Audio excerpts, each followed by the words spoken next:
What's up, beautiful people? What's up, everybody? What's going on? Welcome to the show. What's up, beautiful people? Welcome to the show. I'm Chris Williamson. Anything special you're going to do to celebrate, or? No, I got my swimming sauna in before the game, so I'm good, man. I'll probably just go get a good meal and watch that tape of Mitch Richmond dunking on you. Wow, that's cold. Hey, what's up, beautiful people? Welcome to PointsBet Post Game Live. I'm Chris Williamson, and he is Jim Duquette. What a game. I mean, you talk about a special showing from the Mets. They finally get a sweep on the year, and now they have their largest Memorial Day lead ever. Why you tearing up, bro? Growing up right before your eyes. Bro, you look like good, baby. You act like a kid. You look good, baby. Whippersnapper, man. Boy, you ain't know me. But here's the funny thing. This morning I got a call from Steve, and he warned me about some possible tension between no question. two guys. There's always going to be tension with me and Mark. Yeah, it's still family. That never stops.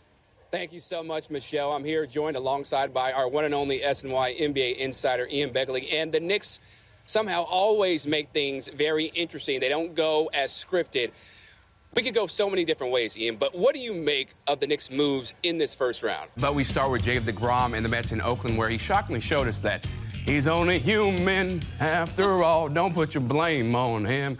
Except in this case, you kind of can do that, Michelle. I know you weren't prepared for that. You know, there was one game where they're chanting your name after the game. How surreal is that? For a guy who was undrafted, you worked your butt off to hear people chant Jose with the Puerto Rican flags and everything. I mean, that's just something like, you know, just put the cherry on top of all this, you know, dreaming to be an NBA player. Sterling, ever since Odell said you guys were basically going to run the table, you guys have won 4 out of the last 5. What's been the biggest difference in how this team has approached games?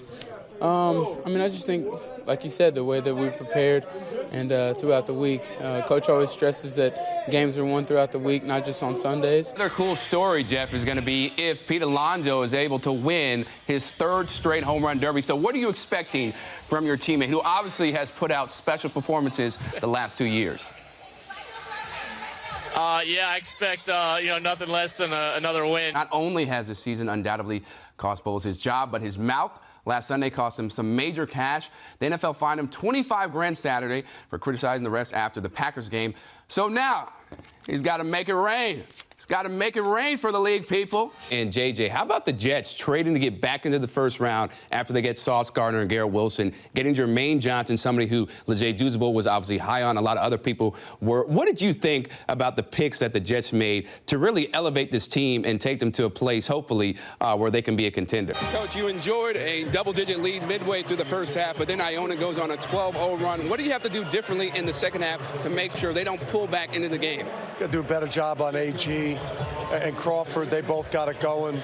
Started out with great defensive intensity and play with great pace. And, we went to the bench. Those guys didn't maintain the level. You see, there have only been 19 black head coaches in the NFL's modern history, yet they've compiled a winning record collectively. In 2021, with the updated Rooney Rule and more, it's outrageous that there are only 3 black head coaches out of 32 teams. This in a league where the labor is nearly 70% black. Now, what was it like to hear Muhammad Ali tell you, he said that you're the greatest one there is, like me? To have somebody of such status and somebody who's revered in the boxing world, what did that do for your spirit? What it did for my spirit when Muhammad Ali said that, wow, this man said this to me, it's great, because we were actually in Toronto at the time, and he whispered, he goes, I used to be great, but now you're the greatest. I was like, no, you're still the greatest, Muhammad. Moose, who are those balloons for in the background? Oh, it was Donna's birthday today. Well, happy birthday, to my wife. Yeah. Love to see her enjoying got her flowers birthday. back there as well. Oh, yeah, you got flowers. So you did a good job. Gifts. Yeah, we did a lot Husband of the year, baby, Mark Malusis. I'll give you a big award. I'm going to send it in your mailbox. Kevin Durant, Maria, said forget about the Knicks. That's very right, Gary. Gilbert's been shooting just 22% from the field this season. He particularly played bad against Xavier. That prompted a lot of hate on Twitter. People said he's the most selfish basketball player in the country. He should have the first flight out from stores. He shouldn't even play college basketball. But guys, I didn't see you trick-or-treating last night, so I got you something. Got you a little Kit Kat. Oh, my You get one. goodness. John, Here, I'll pass it down. We'll pass it down. About you. Trust my hand? Okay, I mean, you're the athlete. Hey, I got you right here. Live TV, you better, Ooh, okay. Randy Moss out here. More each cider. It's got me hungry and thirsty at the same time with that name. Last one in to win it. Detroit wins 4-3. That's 10 straight losses for the Islanders. I'm Chris Williamson, joined alongside our SNY NBA insider Ian Begley. And Ian, the day that fans have been waiting for so long has finally come. Kevin Durant is coming to New York, but not with the Knicks, the Brooklyn Nets. A max 4-year, $164 million deal. How did this come about? There was a reporter who mistook Byron Leftwich for you. What were your thoughts on that moment? I told Byron I thought he should have answered the question for me.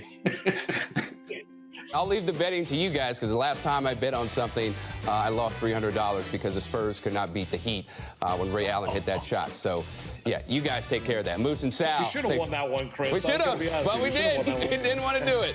Moose and Sal, thanks so much, guys. A lot of people on Twitter loved your take, Terry, about Buck Showalter, wanted him to maybe be the next Mets manager. So much so that they want you to get a Twitter account. So what can we do to convince you to get on Twitter? There's not a thing on earth you can do to get me on social media. Absolutely nothing. All right, the Yankees, the opposition in Tampa Bay's home opener, and the Yanks had to witness this during the pregame. Rays beat the Yankees in the ALDS on their way to the World Series. Top 3, game tied at 2. Man aboard for Aaron Hicks. Hicks gonna give it to you. His first of the season.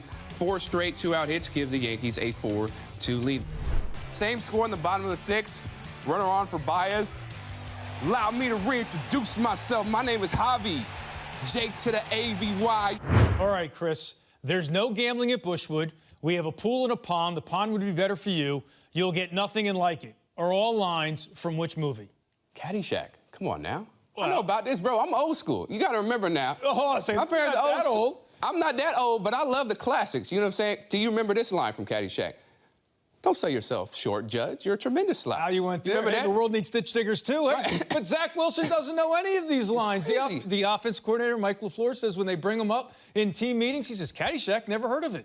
They're not movie buffs like we are. All right, that's going to do it for this edition of Geico Sports Night. For Danny Noonan, I'm Ty Webb. Thanks for watching, and have a fantastic Friday. How about Fletch? You seen that? Stripes? No. Meatballs? Vacation? I thought you were old school.